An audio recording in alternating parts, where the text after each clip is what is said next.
Hello दोस्तों, welcome है आपका हमारे यूट्यूब चैनल में। पेंशनर्स, फैमिली पेंशनर्स और कर्मचारियों के लिए बहुत ही इंपॉर्टेंट सर्कुलर सामने आप देख पा रहे हैं जारी हुआ है। मिनिस्ट्री ऑफ फाइनेंस के डिपार्टमेंट ऑफ एक्सपेंडिचर के E5 सेक्शन की तरफ से एक इम्पोर्टेंट मीटिंग के रिगार्डिंग सर्कुलर जारी कर दिया गया है। जी हाँ दोस्तों, जिसमें कर्मचारियों, पेंशनर्स और फैमिली पेंशनर्स के कई सारे इश्यूज जो थे वो सॉल्व किए गए। साथ ही साथ उस बैठक में और भी कई सारी चीजें हुई, जिसमें फाइनेंस सेक्रेटरी के चेयरमैनशिप के अंडर में बहुत सारी चीजें डिस्कस की गई और बहुत सारी चीजों में डिस्कशन होगा। क्या क्या डिस्कशन होगा, ये सारी चीजें हम डिटेल में जानेंगे। साथ ही साथ उस बैठक में कौन कौन प्रेजेंट होने वाला है ये भी हम जानने वाले हैं। ये इंपॉर्टेंट सर्कुलर आप सभी के लिए सामने आप स्क्रीन पर भी देख पा रहे हैं। बहुत इंपॉर्टेंट ये सर्कुलर है। पूरे वीडियो को हम डिटेल में देखेंगे। वीडियो थोड़ा लॉन्ग हो सकता है, लेकिन आपके लिए वीडियो बहुत ही ज्यादा इंपॉर्टेंट होगा। आपकी जो भी रिक्वेस्ट है, आपकी जो भी डिमांड्स है उसके रिगार्डिंग में, इसलिए इस वीडियो को पूरा लास्ट तक देखिएगा। और अगर चैनल पर पहली बार आए तो चैनल को फ्री में सब्सक्राइब जरूर करिएगा।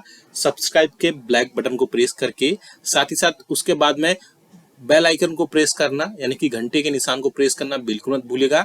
ऑल पर सिलेक्ट कर दीजिएगा, तब आपके पास हमारी वीडियोस की लेटेस्ट नोटिफिकेशन आ पाएगी और आप हमारे वीडियोस को इसी तरीके से आगे भी वॉच कर पाएंगे। आपको एक जल्दी से इन्फॉर्मेशन दे दें, आप हमारे चैनल पर पेंशनर्स, फैमिली पेंशनर्स और कर्मचारियों के पेंशनर्स के जो पेंशनरी बेनिफिट्स हैं उससे रिलेटेड हम इन्फॉर्मेशन, सर्कुलर्स और नोटिफिकेशंस आपको समझाए जाते हैं। साथ ही साथ आपको अगर कोई आपकी पेंशनरी बेनिफिट्स में कोई अगर प्रॉब्लम है तो उसको आप कमेंट बॉक्स में कमेंट करिए। हम नेक्स्ट वीडियो में उसको लेंगे और आपको सारी जितनी भी प्रॉब्लम्स है उसे दूर करने की कोशिश करेंगे। चलिए जल्दी से लेकर चलते हैं नोटिफिकेशन पर, जो कि आप सामने देख पा रहे हैं। इसमें एक अर्जेंट मीटिंग के रिगार्डिंग एक इंपॉर्टेंट सर्कुलर जारी किया गया है मिनिस्ट्री ऑफ फाइनेंस के डिपार्टमेंट ऑफ एक्सपेंडिचर के E5 ब्रांच की तरफ से, जो कि लेटर लिखा गया है मिस्टर शिवगोपाल मिश्रा को, जो कि सेक्रेटरी है स्टाफ साइट नेशनल काउंसिल या JCM के जॉइंट कंसल्टेटिव मशीनरी के।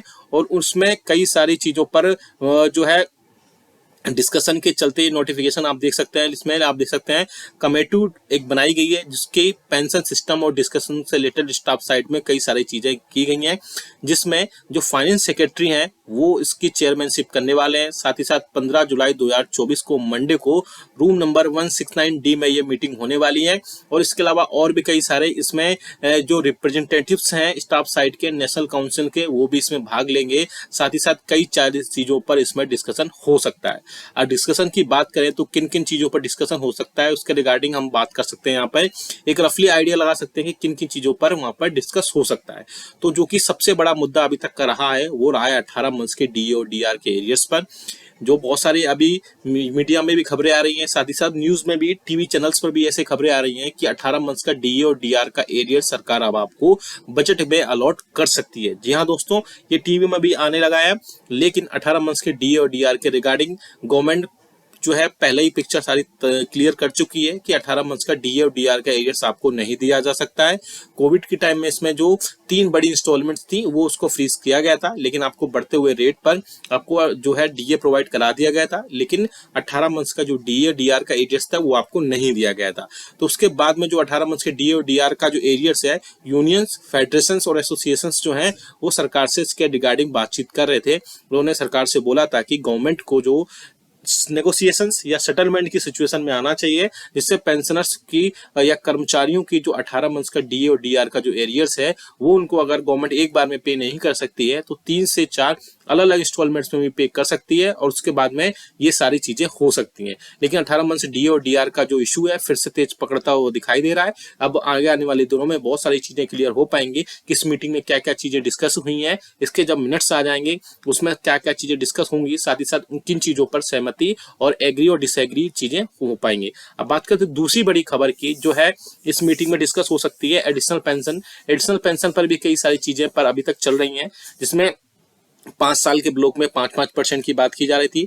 साथ ही साथ ये भी बोला गया था यूनियंस की तरफ से कि 1-1% की हर साल 1% की एटलीस्ट बढ़ोतरी की जाए। जैसे कि सर्विंग एम्प्लॉइज की बेसिक में 3% की बढ़ोतरी होती है, तो जो पेंशनर्स और फैमिली पेंशनर्स हैं उनकी बेसिक पेंशन में 1% की वृद्धि की जाए। हालांकि एडिशनल पेंशन का जो मोस्टली जो चांसेस हैं उसमें 5, 10 और 15% की बढ़ोतरी हो सकती है। जैसे कि 60 से 65 साल के ईयर में 5% की, 65 से 70 फिर से जो है 5% की, 70 से 75 में फिर से 5% की, और 80 ईयर्स की सर्विस पूरी, 80 ईयर्स की एज पूरी करने के बाद आपको पता ही है कि 20% बेसिक में वृद्धि हो जाती है। तो ये भी ये चीजें डिस्कशन हो सकती है। साथ ही साथ एक बड़ा मुद्दा हो सकता है 8वें वेतन आयोग को लेकर के। जी हाँ दोस्तों, अब आपको पता है कि 7th पे कमीशन का गठन जो है नजदीक है, 2026 में होने वाला है, लेकिन उसके पहले एक बड़ी कमेटी बनाई जा सकती है जो 8वें वेतन आयोग के रिकमेंडेशंस गवर्नमेंट को देगी, और वहां से जो रिकमेंडेशंस पास होंगे वो 8वें वेतन आयोग में लिए जा सकते हैं। सबसे बड़ा इशू होगा इसमें फिटमेंट फैक्टर का। आपको जानकारी के लिए बता दूं मैं कि 7 सीपीसी में जो फिटमेंट फैक्टर था वो 2.57 बेसिस पर लिया गया था, और 6 पे कमीशन से उसको 2.57 बेसिस पर मल्टीप्लाई करने के बाद आपका 7 पे कमीशन बना था। तो 8वें वेतन आयोग में सबसे इंपॉर्टेंट होगा फिटमेंट फैक्टर, कि फिटमेंट फैक्टर क्या लिया जाए। वैसे बहुत ज्यादा चांसेस है कि फिटमेंट फैक्टर 3 लिया जा सकता है। अगर 3 फिटमेंट फैक्टर होता है तो आपकी बेसिक सैलरी 18,000 रुपए से बढ़ करके 22 से 23,000 रुपए, साथ ही साथ बेसिक जो पेंशन है वो 9,000 रुपए से बढ़ करके 13 से 14,000 रुपए तक सिर्फ बेसिक पहुंच सकती है। लेकिन 8वें वेतन आयोग पर अभी बात करना थोड़ा सा चीजें क्लियर हो पाएंगी जब इस साल के एंडिंग में हम जाएंगे, जब कमेटी गठित होगी, या कमेटी जो भी रिकमेंडेशंस देगी गवर्नमेंट को, उसमें बहुत सारी चीजें क्लियर होंगी, और उसी के बाद में सारी चीजें क्लियर होने के बाद 8वें वेतन आयोग का गठन हो सकेगा। हालांकि 8वें वेतन आयोग का गठन अब जो है जल्द से जल्द हो जाना चाहिए। पेंशनर्स भी अब बोल रहे हैं, साथ ही साथ यूनियंस और फेडरेशन भी 8वें वेतन आयोग को लेकर के अब बहुत ज्यादा चीजें अवेयर हो गई हैं, और 8वें वेतन आयोग को गठन को लेकर के चर्चाएं अब बहुत ज्यादा तेज हो गई हैं। अब बात करते हैं एफएमए को लेकर के, जो कि फिक्स्ड मेडिकल अलाउंसेस होता है। आप सभी को मैं प्रीवियस वीडियोस में भी कई बार बता चुका हूं कि ऐसे पेंशनर्स और फैमिली पेंशनर्स जो नॉन सीजीएचएस एरियाज में रहते हैं, यानी कि जहां पर सीजीएचएस के हॉस्पिटल्स, डिस्पेंसरीज या वेलनेस सेंटर नहीं होते हैं, उनको वहां पर ओपीडी मेडिसिन के खर्च के रूप में 1,000 रुपए प्रोवाइड कराए जाते हैं। तो पिछले कुछ दिनों एक स्कूआ की मीटिंग हुई थी जिसमें पेंशनर्स के लिए बोला गया था कि फिक्स्ड मेडिकल अलाउंसेस को 1,000 रुपए से बढ़ा करके 3,000 रुपए किया जाना चाहिए, क्योंकि 18,000 रुपए, क्योंकि जो इस टाइम पे जो बेसिक पे है उसके हिसाब से 1,000 रुपए काफी कम है, और जो ओपीडी मेडिसिन के हैं उनके खर्चे के रूप में 1,000 रुपए दिए जाते हैं, वो मेडिसिन के रूप में काफी कम होते हैं, और उसको बढ़ा करके 3,000 रुपए किया जाना चाहिए। हालांकि ministry of health and family welfare की तरफ से इस पर रिगार्डिंग पर उनका एक बड़ा सा रिप्लाई भी आया था, जिसमें उन्होंने क्लियर मेंशन किया था कि हम अभी पूरे मैटर को देख रहे हैं, मैटर पूरा अंडर कंसिडरेशन है, जल्द से जल्द इस पर कोई ना कोई अपडेट जरूर निकल कर आ जाएगी, और उसमें पॉजिटिव आने की चांसेस है। मुझे लगता है कि फिक्स्ड मेडिकल अलाउंस पर जल्द से जल्द कोई ना कोई खुशखबरी देखने को मिल सकती है।